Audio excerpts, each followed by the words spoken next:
Welcome to the deep dive. You've shared your sources, and we're here to really pull out the most fascinating and important insights for you. Think of it as a shortcut to being seriously well-informed, but without all the overwhelm. And today, we're diving deep into these excerpts from a book all about Elon Musk. Exactly. We've got a real look behind the curtain here, his early ventures, what actually drives him, and maybe some of the more, unique parts of his personality. It's all based on firsthand accounts. Right. So our mission, basically, to go beyond the usual headlines, find those surprising bits, those moments that make you go, aha, and really paint a picture of the man. Okay, let's unpack this. So we should probably start where the book itself kind of kicks off this dinner, the one where the author negotiated with Elon Musk to get his cooperation for the book. Right. And initially, Musk was, pretty resistant to the whole idea. Yeah, a flat-out no, wasn't it? Sounds about right for him. But what's really interesting is what made him shift his stance. Mm-hmm. He offered to cooperate, okay, but there was a catch, a big one.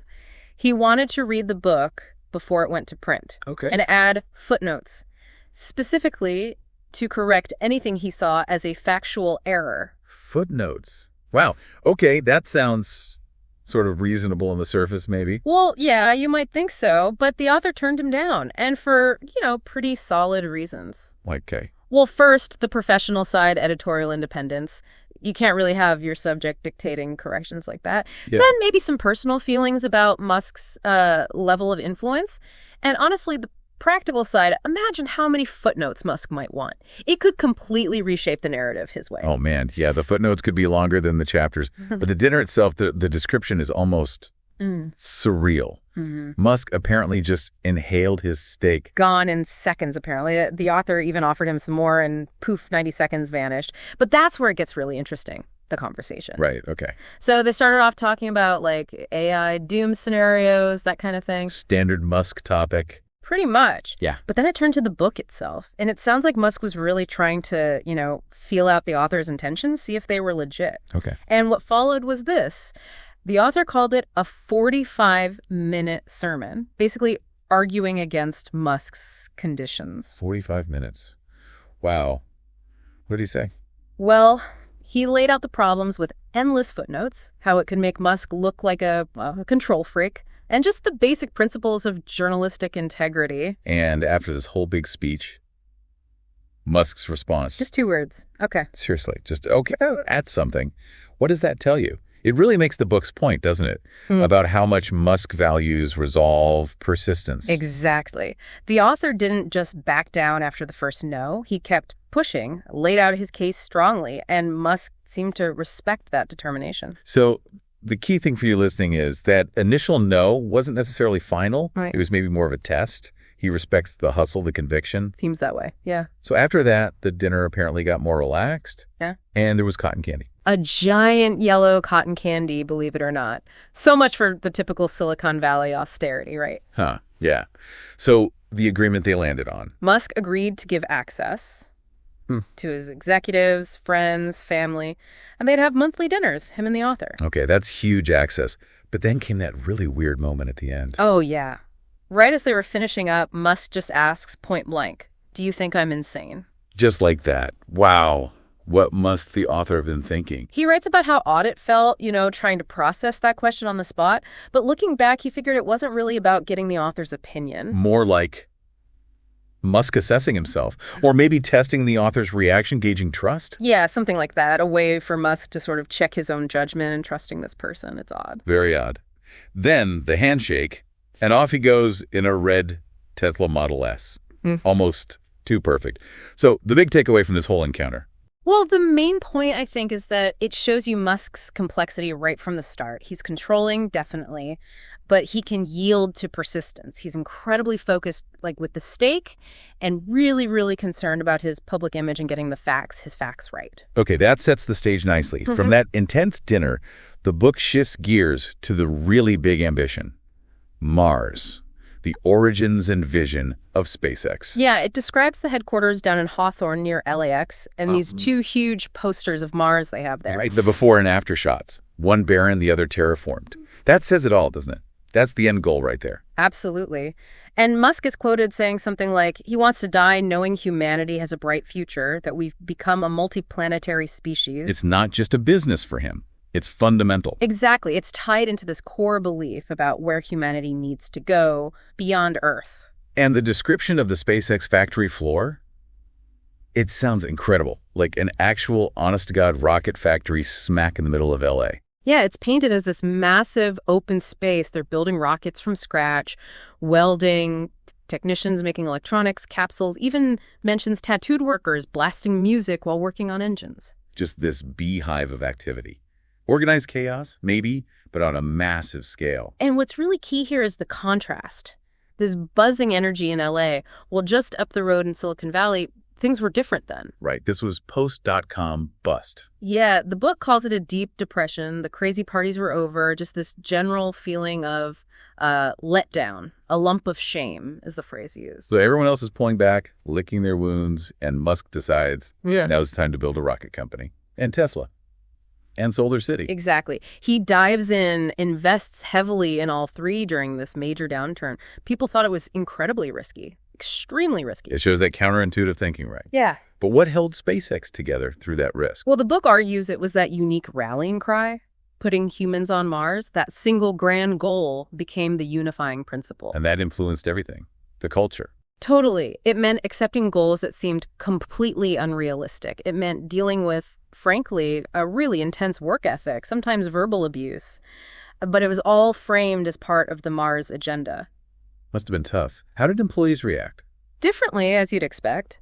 The book says some loved him for pushing them so hard, others kind of loathed the methods but stayed loyal because they believed in the mission. So it's this meaningful worldview, as the book puts it. It contrasts it with the typical Silicon Valley goal of just getting rich. Yeah, the comparison is like, Zuckerberg aiming for riches versus Musk aiming to, in his mind, save humanity or secure its future. It's a fundamentally different kind of motivation. So that Mars vision isn't just a poster on the wall. Yeah. It's baked into the company's DNA, driving everything, even when it seemed nuts. Precisely. Okay, so how does one person juggle rockets, electric cars, solar panels, all at the same time?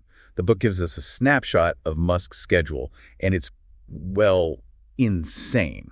It really is almost unbelievable. There's this one example, right? He squeezes in an interview just before heading off on a camping trip. Okay. But the trip involves a private jet, meeting friends, hiking somewhere, flying back quickly. Already sounds exhausting. Then immediately flying to New York for talk shows, meetings, then off to D.C. to see President Obama, then a conference out in Yellowstone. All in, what, a few It days? seems like it, just packed solid. And somewhere in there, he's apparently trying to figure out his personal life, calculating how much time a girlfriend needs. Yeah, he apparently estimated about 10 hours a week, which, Tells you everything about his priorities. It just highlights that extreme dedication. Work wasn't just work. It was basically his entire life. Yeah, the real insight for you listening is just that level of immersion. There's almost no separation between the personal and the professional ambitions. It's total. Okay, from that crazy schedule, let's look at how the book kind of positions Musk in the history of invention and industry. It makes an interesting comparison. Not Howard Hughes, but Thomas Edison. Yeah, the argument is he's more like Edison. The inventor, yes, but also the celebrity businessman, the industrialist turning big ideas into actual physical products. and it stresses his ability to bridge that gap between like software and hardware, applying digital thinking to physical machines. Right. Merging atoms and bits, as they say. And a key point the book makes is his achievement in creating thousands of manufacturing jobs in the U.S. Yeah, in industries like cars and aerospace, which many people had kind of written off. That's a significant point. Definitely. So the book frames him as this figure originally from South Africa who's become maybe America's most innovative industrialist, maybe even pushing Silicon Valley towards bigger, bolder goals. The vision described is huge solar-powered highways, electric cars everywhere, daily SpaceX launches, getting ready for Mars. And there's that quote from his ex-wife, Justine, that really sums it up. He does what he wants, and he is relentless about it. It's Elon's world, and the rest of us live in it. Wow, that captures it. So the main takeaway here is that Musk combines that inventor spirit with massive industrial ambition. He's not just tinkering. He's trying to reshape entire industries. So where does this drive come from? The book delves into his family background, his early influences, starting with his mom's dad, Joshua Norman Haldeman, Sounds like quite the character. Oh, yeah. Described as really athletic, very self-reliant, grew up in Saskatchewan, did all sorts of things, horse breaking, organizing rodeos, rope spinning, eventually became a chiropractor and a farmer, a real jack of all trades. And adventurous too, right? He and his wife flew their own plane all over the place. Incredible story. In the 1950s, they flew their single-engine plane from Africa across to Europe, then all the way to Australia. Apparently made the newspapers, might have been the only private pilots to do that specific route then. Wow. That adventurous spirit definitely seems to run in the family on his mother's side. You can see a pattern of ambition there, a willingness to push limits. Absolutely. Seems like a key part of his maternal heritage. Okay, so shifting to his childhood in Pretoria. Things were okay at first. Big house, seems prosperous. But then his parents split up. Right, they separated and then divorced. Yep. And Elon made this decision to go live with his father, Errol. Which sounds like it was complicated. Very. Elon himself apparently said it was because his dad seemed lonely more so than his mom, who had the other kids. But other family members had different takes. Like what? Some thought his paternal grandmother, Cora, was a big influence in that decision. His mom, May, was understandably upset, and Justine, his ex-wife, had this theory about him identifying with the, quote, alpha male. And his brother Kimball eventually went to live with Errol, too. Yes, later on. It seems the family dynamic with Errol is complex. The book mentions they're hesitant to say much negative publicly, partly because of Elon's younger half-sisters from Errol. But we do learn a bit about Errol's background. We do. Deep South African roots. His mother, Cora, who Elon was close to, called her Nana. She came from an English intellectual background, described as having a dominant personality, a big influence. And Errol himself. A talented engineer, apparently. He taught Elon and Kimball practical skills, bricklaying, plumbing, electrical wiring. Elon actually remembered those times positively. But he also sounds intense. Very. Described as ultra-present and very intense. Prone to these really long, multi-hour lectures or monologues. And he tried to put Elon off moving to America by making him do chores. Yeah, the story goes he made Elon do all the household chores to understand playing American. Kind of strange logic. Yeah, but then Errol's email in the book gives a slightly different view. Right, he describes Elon as independent, super focused on computers from way back, and mentions they traveled a lot together, so you get these different perspectives. So the takeaway on family is adventure and self-reliance from mom's side, intellect and practical skills, plus maybe some intensity and complexity from dad's side. A real mix. A real mix, yeah. That seems to capture the early influences pretty well. Now, it wasn't all complex family dynamics. His childhood sounds pretty adventurous, too, with Kimball and their cousins, like selling dodgy Easter eggs. Huh. Yeah, apparently they decorated them badly, but sold them for a huge markup. Early signs of entrepreneurship. And then the experiments. Homemade rockets and explosives. Because they couldn't get the normal model rocket kits in South Africa, they just made their own. Elon talks pretty casually about knowing what makes things explode and being lucky he still has all his fingers. Yikes. Plus pellet gunfights and dirt bike racing. Sounds like a rough and tumble childhood. Definitely. But maybe the most audacious thing was those train trips they took. Between Pretoria and Johannesburg. Yeah. During a really dangerous time. Exactly. South Africa was experiencing a lot of violence then. Kimball apparently saw those trips as really formative, shaping their attitude towards risk later on. So it's this picture of intellectual curiosity mixed with physical adventure, even danger. Mm-hmm. That early exposure to risk, doing their own thing, you can see how that connects later. Absolutely. It clearly played a role. But school wasn't always easy. The book details some really severe bullying. It sounds horrific. It does. Kicked, pushed downstairs, beaten up by a group until he blacked out, ended up in the hospital. Just awful. And it went on for years. 3 or 4 years. Right. Relentless. Right. And even his best friend betrayed him at one point. Yeah, apparently the friend was pressured into luring Elon out for the bullies. The book notes how emotional Musk got recounting this, even years later. And there wasn't much escape, was there? Tough at school, maybe tough at home sometimes too. Seems that way. But even though he didn't have close friends, he had these, eccentric interests that people remembered. Like bringing model rockets to school. Yeah, and arguing for solar power over fossil fuels in a science debate way back then shows those ideas were already forming. A classmate even remembered him talking about colonizing planets in high school. So the seeds were there early on. What about academics? His mom talks about him excelling in things he cared about, coding video games, math, having an incredible memory. But he wasn't interested in subjects he didn't see the point of, like Africans. Unless he needed the grade? Exactly. There's a story about him failing until he realized he had to pass to achieve his goals. Then he buckled down. Very pragmatic. And his brief time at the University of Pretoria. Yeah, just 5 months studying physics and engineering. The book suggests it was basically just killing time while waiting for his Canadian papers. Doesn't really fit the brooding, adventurous youth narrative he sometimes projects, and maybe downplays the avoiding military service aspect. Interesting. So the takeaway from school is this real contrast. Yeah. The trauma of bullying alongside this burgeoning intellect and independent thinking, really setting the stage for his later drive and resilience. Yeah, you can see how those early struggles might fuel later ambition. Okay, so he gets out of South Africa, heads to Canada. The book picks up with him in Toronto, meeting Peter Nicholson at the Bank of Nova Scotia. Right, he went with Kimball. And the description is interesting. Elon was the geekier one, Kimball more charismatic, but Nicholson was impressed by the determination of both brothers. Elon ended up getting a summer internship there. And there's that anecdote about meeting Nicholson's daughter, Christy. Yeah, at his birthday party, he apparently started talking about electric cars almost immediately, left her thinking he was a tremendous nerd, but also captivating. So even then, that intense focus on his big ideas was clear. Electric cars were already on his mind. Plus, that entrepreneurial drive starting to show. Definitely. Moving on to university in the U.S., at Penn. The book suggests this was a much better environment for him than high school. He found his people, sort of. People who appreciated his intellect. Yeah, seems like it. Less of the know-it-all vibe, maybe, more finding peers who respected his smarts and ambition. His freshman roommate, Naveed Farouk, remembers them bonding over strategy games and being kind of loners. And then that off-campus house with a Deo Resi. Sounds legendary. Totally. A massive unrented frat house they turned into an unlicensed nightclub. A speakeasy, basically. Seriously? Yeah. Parties, his mom visiting and joining in, makeshift furniture. It paints quite a picture. And the story about Resi nailing Musk's desk to the wall and painting it dayglow? Hilarious. Resi called it installation art. Musk just matter-of-factly said it was a desk.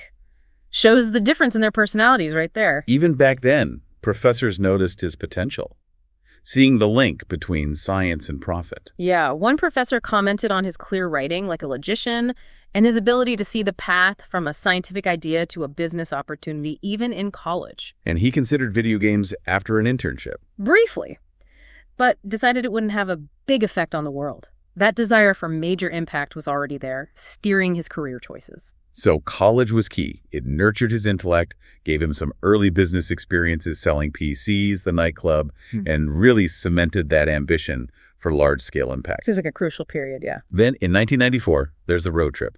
Him and Kimball driving across the U.S. in a beat-up old BMW. Classic American adventure. The book calls it their first real step towards becoming honest-to-God Americans. Kimball had made some money from a painting franchise. They pooled it for the trip. Sounds like it wasn't exactly luxurious. Mojave Desert, no AC. Oof, yeah. 120 degrees, no air conditioning. Apparently, Carl's Jr. pit stops were lifesavers. But they used the time productively. Brainstorming. Yeah, the internet was just taking off Yahoo. Netscape were emerging. So they started thinking about internet businesses, had an idea for an online network for doctors to share info and collaborate. Didn't pan out, though. No, not that specific idea. But the trip itself was significant, cementing their commitment to America and sparking those early explorations into internet ventures. It set the stage. Right, and one of those early Silicon Valley experiences was an internship at Rocket Science Games. Yeah, an evening internship in Palo Alto. He was drawn to their ambition making advanced CD-ROM games using Hollywood talent. Sounded cutting edge then. And the work culture was intense. 24/7. Totally. Musk apparently fit right in, showing up in the evenings. His first job was pretty basic, writing lung-level code for things like joysticks and mice, grunt work. But he didn't stay there long. No, his self-taught programming skills were strong. He wanted to tackle more complex stuff, like getting video to stream from a CD while a game was running simultaneously. Required assembly programming, real low-level stuff. Impressive. Yeah, Bruce Leak, who'd worked on QuickTime at Apple, was amazed by Musk's ability to just pull all-nighters and figure things out. He had that PC hacker mentality, not afraid to dive in. So that internship was good exposure to the Valley culture, the pace. Definitely. Sharpened his skills, showed him the possibilities, fueled his ambition in that fast-paced tech environment. Okay, so after Penn, he actually started a PhD program at Stanford. Material science and physics. Yeah, focusing on ultracapacitors, apparently. Got it. But then came the famous story. Dropped after 2 days. 2 days. The call of the internet was just too strong, as the book puts it. He convinced Kimball to move out to Silicon Valley with him, ready to conquer the web together. And this is where Zip2 starts. Exactly. Their first real venture. They partnered with Greg Curry. Sounds like the business relationship, even with Kimball, was pretty intense sometimes. Including a physical fight. Yikes. Yeah, but Corey later invested successfully in Musk's other companies, so it wasn't all bad blood. So Zip2, what was the initial idea? Started as Global Link. The idea was basically an online Yellow Pages. Then they got investment from more Davidow Ventures, about $3 million, and changed the name to Zip2. And the business model shifted. Yeah, they pivoted, started creating software packages so newspapers could build their own online directories for real estate, cars, classifieds. It was smart because newspapers were slow to get online themselves. Clever. Taking advantage of the incumbent's slowness. Right. But they hit a rough patch. A big deal with a newspaper chain fell through, money got tight, and there were disagreements about strategy. Musk wanted to go more direct to consumer, others were wary. Stressful times. But then, Kind of out of the blue, Compaq Computer bought Zip2, February 1999, for $307 million in cash. wow, like pennies from heaven is how someone described it. Huge windfall. Massive. More Davidow did very well. Musk himself got $22 million. He was 27. Kimball got $15 million. Incredible. But Musk didn't just kick back and relax. Nope. Apparently, his focus immediately shifted to the next thing. And the book emphasizes 2 key lessons he learned: the importance of maintaining control over his future companies, and a disappointment with the lack of vision at Compaq after they took over. So Zip2 was huge. Showed his drive, adaptability, vision, got him serious money, and taught him crucial lessons for the future, a major stepping stone. Absolutely, a foundational experience. Even before Zip2 hit big, the book mentions an earlier insight Musk had during that bank internship in Canada. Something about Brazilian debt. Yeah, U.S. Treasury-backed Brazilian and Argentinian debt. He spotted this opportunity that he saw as low risk, high reward because of the U.S. backing. But who pitched it? Enthusiastically. To his boss, even the bank CEO. But they shot it down, said they'd lost money in those regions before, completely missing the significance of the U.S. guarantee, according to Musk. And he was stunned. Totally stunned. But the book says that moment, that rejection, actually gave him confidence later when he started competing against the big banks. He saw their blind spots. Interesting. That ties into his next big idea, X.com, which sounds incredibly ambitious. Oh, beyond grandiose is how the book puts it. His plan was a full-service online financial institution. Savings, checking, brokerage, insurance, everything. Technically possible, maybe, but the regulations. Building an online bank from scratch. Way harder than Zip2. Hugely challenging. But it just shows that even early on, he had this eye for big financial plays and wasn't afraid to tackle insanely complex problems. That banking insight and the vision for X.com really demonstrate that. So Zip2 pays off big time. Yeah. Suddenly he goes from being this Canadian backpacker type to a .com multimillionaire. $22 million, age 27. Less than a decade. Astonishing transformation. And his lifestyle changed, right? Big condo, McLaren F1 supercar, even a prop plane he learned to fly. And he kind of leaned into the celebrity, that CNN piece filming the McLaren delivery. Yeah. The book mentions him delivering some slightly exaggerated rich guy lines. He was embracing the moment. Then came X.com merging with Confinity to become PayPal. But that wasn't smooth sailing either. Internal conflicts? Big time, especially with Peter Thiel. Eventually, Musk was ousted as CEO. Ouch. How did he handle that? The book says he showed incredible restraint. He stayed involved as an advisor, remained the largest shareholder, and was actually supportive despite, being pushed out. That's surprising restraint. It is. And then, July 2002, the big one, eBay buys PayPal for $1.5 billion. Billion with a B. Yeah. In Musk's share. He netted about $250 million, around $180 million after taxes. That's serious capital. That's the money that made the very wild dreams possible, as the book puts it. Exactly. The Zip2 and PayPal successes cemented his status in tech, gave him the financial firepower, and crucially, the experience to go after those much bigger goals, space, energy. This was the launch pad. Okay, so PayPal cash in hand. What's next? He doesn't start another internet company. He goes back to space. Yeah. That childhood fascination resurfaced. The book says he felt a greater calling than just internet stuff. Started talking to friends, PayPal colleagues about space, reading deep technical stuff like old Soviet rocket manuals. Obscure Soviet rocket manuals. Okay. Then he got involved with the Mars Society. Attended one of their dinners, met key people like Robert Zubrin, James Cameron, Carol Stoker, started asking probing questions, looking for ideas, contacts, got really excited about a concept for a Mars airplane. And he jumped right in. Pretty quickly. Right. Joined their board, donated $100,000 for a desert research station they were building. But his own ideas started forming. He didn't just want to fund existing stuff. Right. He started organizing these salons, bringing space industry experts together. His initial idea was something dramatic, like sending mice to Mars, or some other grand gesture to grab public attention and renew interest in space. He had a budget in mind, maybe $20 million initially. Mice to Mars. That's memorable. It was an idea. But eventually he resigned from the Mars Society board and announced his own thing, the Life to Mars Foundation. And then came the pivotal moment, the meeting where he decided to build the rocket himself. Yeah. He was presented with options for a Mars mission, but they were all incredibly expensive. So Musk just looked at the numbers and declared, I think we can build this rocket ourselves. And he pulled out a spreadsheet showing how costs could be cut. Gutsy. How did the experienced space pros react? Skepticism, big time. People like Michael Griffin, Jim Cantrell, they knew the history of rich guys trying and failing to build rockets. It usually ended badly. Understandable. But Musk had done his homework.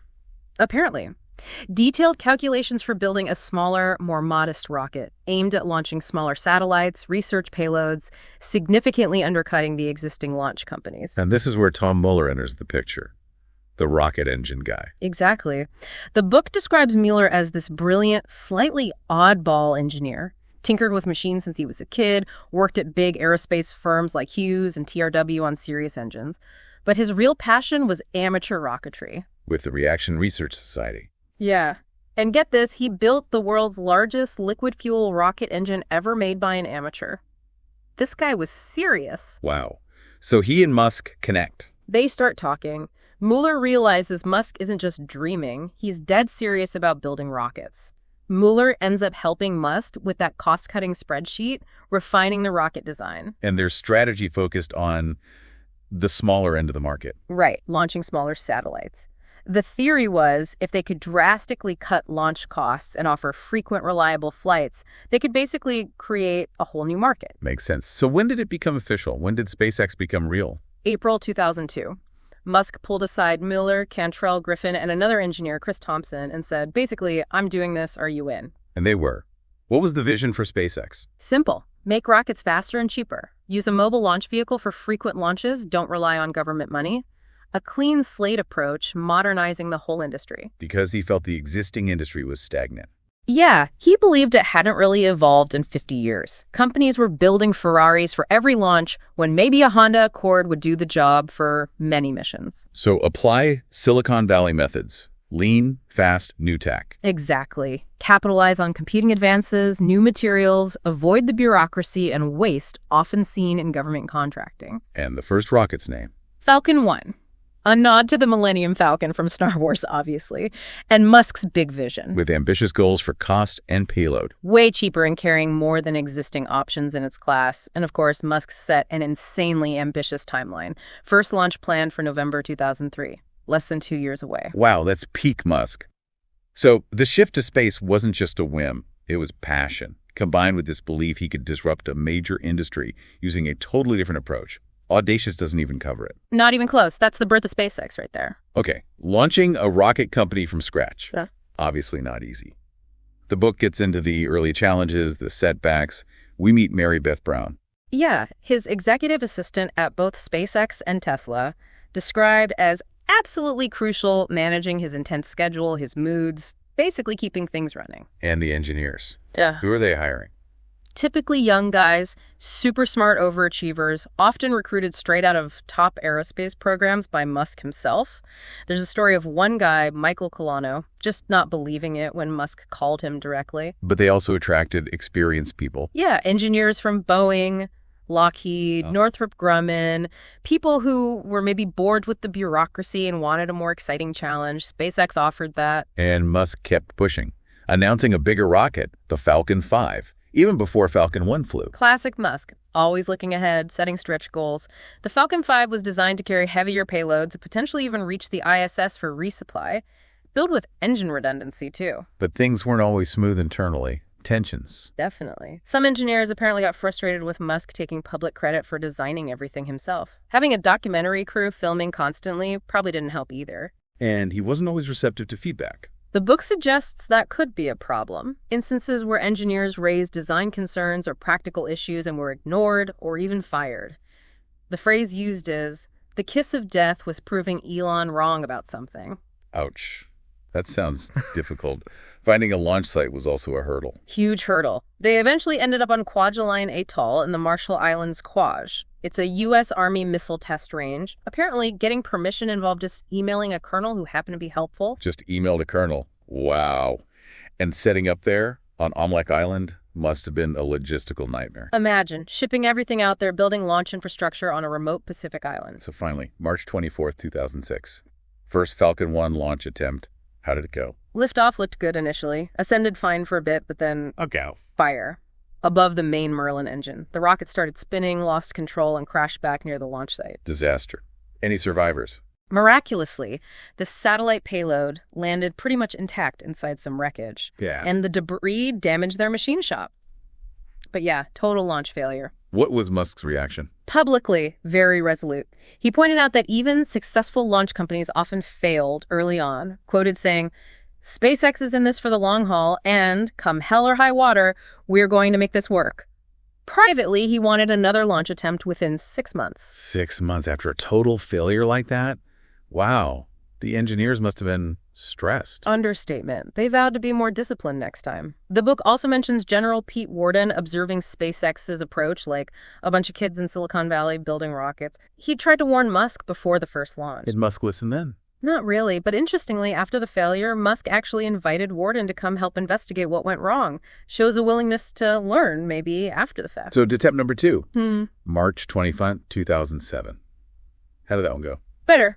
For a while. Test fire was good.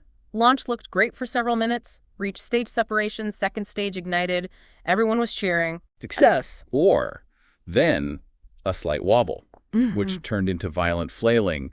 Then, boom, another explosion. Oh, no. What went wrong that time? They figured it out pretty quickly. An issue with how the propellant was being consumed, basically sloshing around after stage separation due to the lower ambient pressure at altitude, causing control problems. A subtle but catastrophic issue. Man, 2 launches, 2 failures. That's got to be demoralizing. But it really shows just how incredibly hard rocket science is. The learning curve was steep and painful. Absolutely. Those early days were brutal, but they forged the company's resilience and proved Musk's determination wasn't just talk. He kept going. Okay, so while SpaceX is literally crashing and burning, Musk is also trying to get Tesla off the ground, aiming to build electric cars people actually want. Right. The book mentions them acquiring the old NUMMI factory in Fremont, California, that former GM Toyota plant. And of course, the later success of the Model S sedan, launched in 2012, winning all sorts of awards. And the glimpse of the future with the Model X SUV and those crazy Falcon Wing doors. Yeah. But let's go back to the beginning. It wasn't just Musk, right? J.B. Straubel was key. Absolutely crucial. Straubel was obsessed with EVs early on. Tinkering, building an electric Porsche that actually set acceleration records for EVs back then. The problem was battery range. It was terrible. Led him to work on hybrid charging solutions. He worked at Rosen Motors, an early hybrid company. Yeah, and did electronics consulting. Then came this key moment. Some buddies from his Stanford solar car team visited. They started crunching numbers on the latest lithium-ion battery. The 18650 cells, like in laptops. Exactly. They did the math, the nerdy shit, as the book calls it, and realized, wow, you could potentially build an EV with a 1,000-mile range using these. That was a game-changer moment. Huge. So Straubel tries to connect with AC Propulsion. They were cutting-edge EV guys then. Right. He wanted to show Musk their cool electric sports car, the Zero. Musk saw it and immediately got excited. He saw its potential to completely change how people thought about electric cars, make them cool, fast. But AC Propulsion didn't want to build it. Repeatedly refused to commercialize the Zero. They kept trying to sell Musk on their less impressive electric car conversion, the e-Box. Musk wasn't interested in that. Frustrating. Totally. So after getting nowhere with AC Propulsion, Musk basically decided, okay, fine, I'll find a high-performance car to use as a base. find an electric powertrain, and do it myself. So Tesla wasn't born from some grand master plan initially. It was more like individual passion meeting, technological breakthrough, and then finding resistance from the early pioneers, which forced Musk's hand. That's a great summary. The pieces came together, Straubel's expertise, the battery insight, AC propulsion's reluctance, and created the opening for Tesla. And the first car they built was the Roadster. The book notes Musk probably wanted some of that early Tesla buzz to reflect well on him, especially as it was challenging Detroit. Yeah, the Roadster generated a lot of excitement early on. People were putting down deposits at fancy events like the Pebble Beach Concours d'Elegance. Venture capitalists, celebrities, everyone wanted one. And Musk got very hands-on, dealing with production issues. Like issues with the carbon fiber body panels. He apparently personally flew to France to deliver manufacturing tools to the supplier. That level of involvement. And he pushed hard on costs, demanding expectations. Relentlessly. Implemented this intense cost-down program. Expected people to work weekends, sleep under their desks, issued stark warnings about bankruptcy if they didn't hit targets. Sounds familiar? Like SpaceX. Weekly meetings scrutinizing every part's cost. Yep. Bill of materials meetings where Musk would dive into the details, questioning every expense. But the book also notes, through someone like Bill Popple, that while Musk was aggressive, he would listen and change his mind if you had a really well-reasoned argument. Still, that intensity led to burnout. Some early employees left. Yeah, names like Wright, Berdichevsky, Tarpening, Lyons, they were thrilled by the engineering challenge, but the pressure cooker environment took its toll. Lyons' perspective is interesting. He worked on core roadster tech, saw Musk's colorful tirades, even spitting coffee, but still respected the vision and drive. Right. That quote, comparing Tesla to Being Kurtz and Apocalypse Now, it captures that mix of craziness and compelling leadership. And even Iron Man himself, Robert Downey Jr., visited SpaceX around then and was impressed. Yeah, 2007 apparently drew parallels to the old Howard Hughes factory. So the buzz was building, even amidst the chaos. The Roadster development was clearly tough, demanding, but absolutely shaped by Musk's intense involvement and his drive for both cost and quality. So while Musk is juggling SpaceX failures and intense Tesla development, his personal life is also getting complicated. His wife at the time, Justine, was quite public. Yeah, she had a blog detailing their family life, social stuff, even anecdotes about Leonardo DiCaprio or their neighbor Joe Francis, the Girls Gone Wild guy. Joe Francis, seriously. Yeah, Justine wrote that Musk found Francis's parties kind of lame. But Francis apparently showed up with $100,000 in cash to buy a Roadster. Different time. Wild. But Justine felt like she was being sidelined as Musk got more successful. That's the impression from the book, a feeling of being the starter wife. Tensions grew because Musk was just consumed by Tesla and SpaceX, rarely home. She also felt kept in the dark about their finances. And that quote from Musk at dinner in 2008, saying he'd spend his last dollar on the companies. Yeah, telling Antonio Gracias he'd move into Justine's parents' basement if necessary, shows his absolute commitment to the companies over everything else. So the marriage breaks down, and the divorce gets very public. Very. Justine used her blog, appeared on TV shows like Divorce Wars, wrote a Marie Claire article titled I Was a Starter Wife. It became a celebrity divorce, lots of media coverage, created real PR headaches for Musk. And right after the divorce, he has that health scare in London. Severe stomach pain. Yeah, went on a trip with Bill Lee, ended up in severe pain, thought it might be appendicitis. Just highlights the immense personal stress he was under during that period. His companies were on the brink, his marriage collapsed. Intense doesn't begin to cover it. But then, a turning point for SpaceX. September 28, 2008. The fourth Falcon 1 launch. This was it. Make or break time, really. After 3 failures. And this time, it worked. Reached orbit. The book describes watching the white rocket just climb and climb until it disappeared. Must have been an unbelievable relief. Huge moment. That success transformed everything for SpaceX, right? Absolutely. They went from being kind of an industry joke, the company that kept failing, to suddenly being a viable launch provider. That success paved the way for everything that followed regular launches, the Falcon 9, ISS resupply missions. They became an aerospace superpower, as the book puts it. And a key part was their cost. Massive advantage, significantly cheaper than U.S. competitors like Boeing, Lockheed, Orbital Sciences. Plus, by making everything in the U.S., they offered customers supply chain security. And that low cost even made the U.S. competitive globally again, undercutting Russia and China. Exactly. It completely reshaped the commercial launch market. That fourth launch success was the validation Musk desperately needed.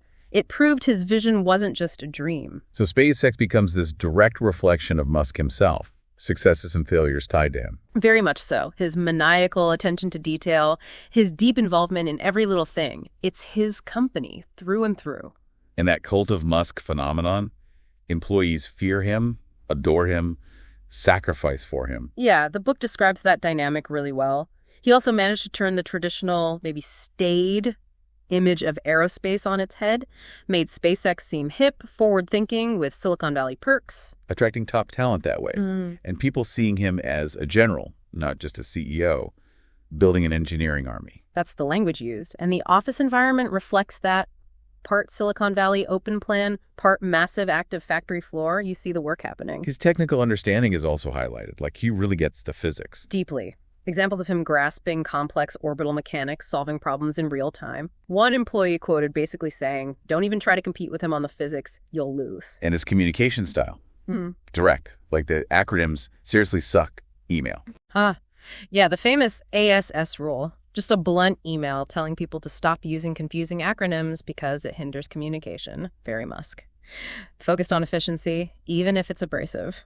Then there's Gwynne Shotwell. She joined early, employee number 7, became hugely important. Absolutely. As president and COO, she's been critical. Her focus, the book says, was on getting frequent launches, not maximizing profit on each one. That, combined with the lower cost, was key to their business model. And SpaceX's future plans mentioned more human flights, building satellites, becoming a one-stop shop. All hinging on reliable, frequent launches. And interestingly, Musk's strong desire to keep SpaceX private. Why? He hates the volatility of the public markets, the short-term focus, the distractions from actually building things. He thinks talented people can make money elsewhere if they need to. Unlike Tesla and Solar City, which went public. Out of necessity, the book argues. They needed huge amounts of capital, equity, and debt that were just unwieldy to raise privately. Plus, going public brought intense scrutiny, Sarbanes-Oxley compliance. And the market's harsh reaction to any little delay. Exactly. Public companies live and die by quarterly results and hitting milestones. Musk clearly prefers to avoid that pressure cooker if he can. We also get those extra details, the temporary health issue, the specific cause of the second Falcon 1 failure, that fuel slosh, Tallulah Riley's insights. Yeah, Riley's perspective is interesting, seeing him as naive in some ways, incredibly intense emotionally, childlike almost, but also accomplishing more than Steve Jobs in her view. And her observation about the hero shit roller coaster for employees. It all paints a picture of this demanding, detail-obsessed leader, creating a unique culture, relentlessly pursuing these huge goals, and fundamentally disrupting a major industry. That's SpaceX under Musk, absolutely. Okay, let's shift back to Tesla. Beyond just building the cars, the book emphasizes how they disrupted the experience of buying and owning a car. Totally. That direct sales model. Bypassing traditional dealerships, setting up stores like Apple stores in high-end malls. The whole in-store experience sounds different too. Seeing the car, the chassis, using touchscreens to configure it, calculate fuel savings. And the salespeople aren't on commission. Delivery is more like a concierge service. It's designed to feel premium, different. Plus, the cars themselves need less traditional maintenance. And Tesla's service approach, picking up the car, providing loaners. Yeah, trying to make service as painless as possible. It's all part of controlling that customer experience. The hiring of Franz von Holzhausen for design was crucial for the Model S. Big time. Hired in 2008 to really shape the look of the Model S. His background, combined with Musk's vision, led to key choices. Like the aluminum body. That was controversial. Very. Making a car body largely out of lightweight aluminum instead of steel was a big manufacturing challenge back then. People inside Tesla were skeptical. But Musk insisted. He knew they needed to save weight for performance and range. And getting investment from Mercedes-Benz helped. Huge validation. Plus the big Department of Energy loan in 2010. And then buying the NUMI factory in Fremont later that year, saving thousands of jobs, getting a ready-made auto plant. Big moves. It's interesting how Musk, the engineer, had such a strong design sense. The book credits his visual memory, his personal taste, and his ability to articulate what he wanted. He wasn't just focused on the tech, he aimed for perfection in the whole package, design included. Anything less felt like failure to him. And that drive pushed the team. The handover of the first Model S cars at the Fremont factory sounds like a really emotional moment. Yeah, symbolizing this new era, especially with former NUMI workers there who now had jobs in thanks to Tesla. That moment, combined with SpaceX finally delivering cargo to the ISS around the same time, it changed everything. Suddenly, Musk wasn't just the guy with crazy ideas. He was the guy delivering on them. Public perception shifted dramatically. He went from big talker to doer. As Musk himself said, he'd done everything he said he would. Though personally, things were still complicated. Tallulah Riley wasn't in the picture then to celebrate with him. Right. The author's first real deep dive into Musk's world happened around this time. Visits to Tesla, SpaceX, seeing the design studio, getting a sense of the man beyond the headlines, not the Tony Stark Playboy image some expected. And Musk's reaction to doubters predicting Tesla's failure. He went into bluster mode, as the book calls it, started announcing even bigger goals, like Tesla becoming the most profitable major automaker. Then came the supercharger network reveal. Yeah. September 2012. That was huge. Massive surprise. This network of high-speed chargers, promising free long-distance travel for Model S owners across the U.S. The charging stations themselves looked futuristic, prominent. It was a statement. And then, soon after, the battery swapping demo. Another surprise. Yeah, showing you could swap out a battery faster than filling a gas tank, offering it as an alternative to supercharging for about the cost of a tank of gas, though that didn't really take off long term. But it all added up. Tesla became more than a car company. It became a lifestyle brand, like Apple. Exactly. By controlling the design, the sales, the service, the charging, they controlled the whole experience.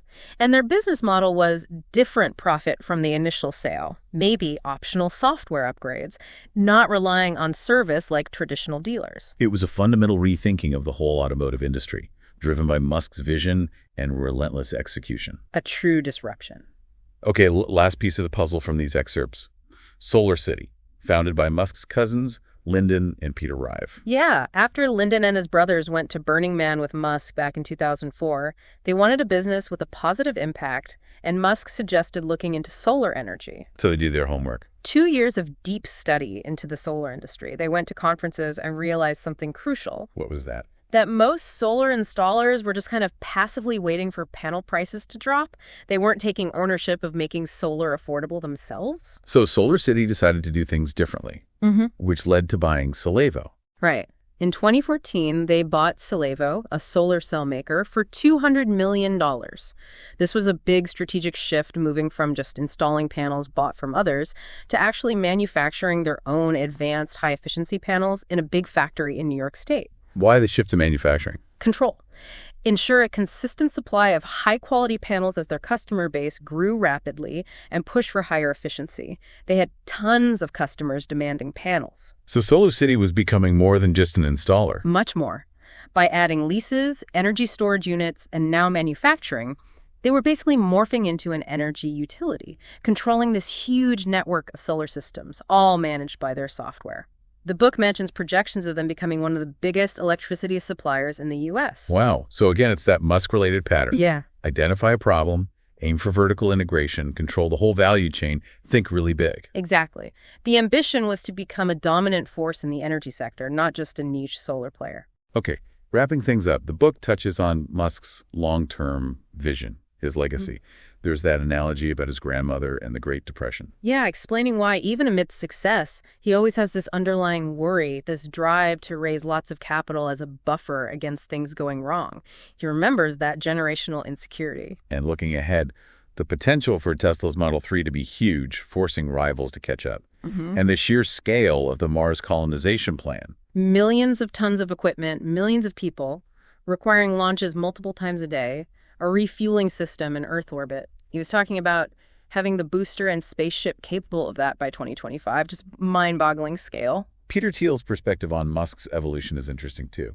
From insecure CEO to confident leader. Yeah, Thiel saw that transformation, and he really believed in the Mars goal, not just as achievable, but as important pushing limits, bringing back an optimistic vision of the future that he felt was missing. And the Hyperloop idea, just throwing it out there, and the public reaction forcing his hand. Kind of reinforcing that Tony Stark persona, yeah. The public belief in him almost pushed him to consider actually building it, even if it started as just a concept paper. The book also offers a neuropsychological take, seeing him as profoundly gifted. Right. identifying flaws in the world from a young age and logically trying to fix them. Mars colonization seen as the ultimate fix for humanity's single point of failure on Earth. His perceived lack of emotion is framed as resulting from the sheer urgency he feels about the mission. Mistakes that delay it cause him pain. How does it compare him to Steve Jobs?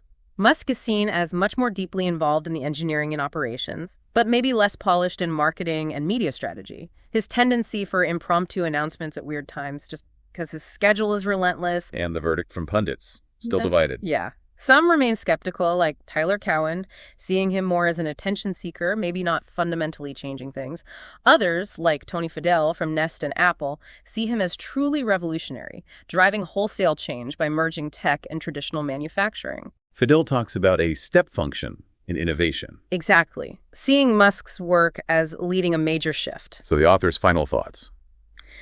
Portraying Musk as this man on an all-consuming quest, deeply emotional underneath, but primarily focused on this humanity-altering mission.